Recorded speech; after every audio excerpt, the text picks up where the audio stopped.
What's the biggest case of real world hitting a rich kid? Back in college, I had a roommate, Brad. Classic rich kid. His parents covered everything. Tuition, rent, a flashy car, even spending money for nights out. He loved reminding me how much better his life was compared to mine. I worked 2 part-time jobs just to pay for school, and Brad would laugh, saying things like, "I could never lower myself to working while studying." That's what parents are for. Everything changed when Brad bombed a few classes sophomore year. His parents, furious about his grades, cut him off financially to teach him responsibility. At first, he didn't take it seriously. He assumed he could sweet-talk them into relenting, but they didn't budge, and Brad was suddenly in a freefall.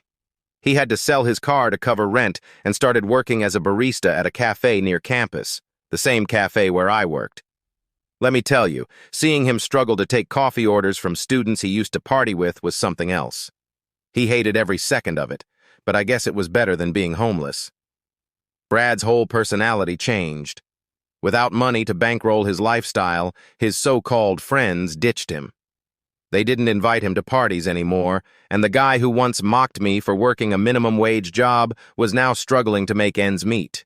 He even asked me to switch shifts with him so he could work extra hours, which I found kind of ironic.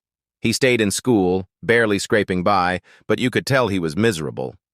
His confidence was gone, and he was no longer the life of the party, just another student trying to survive.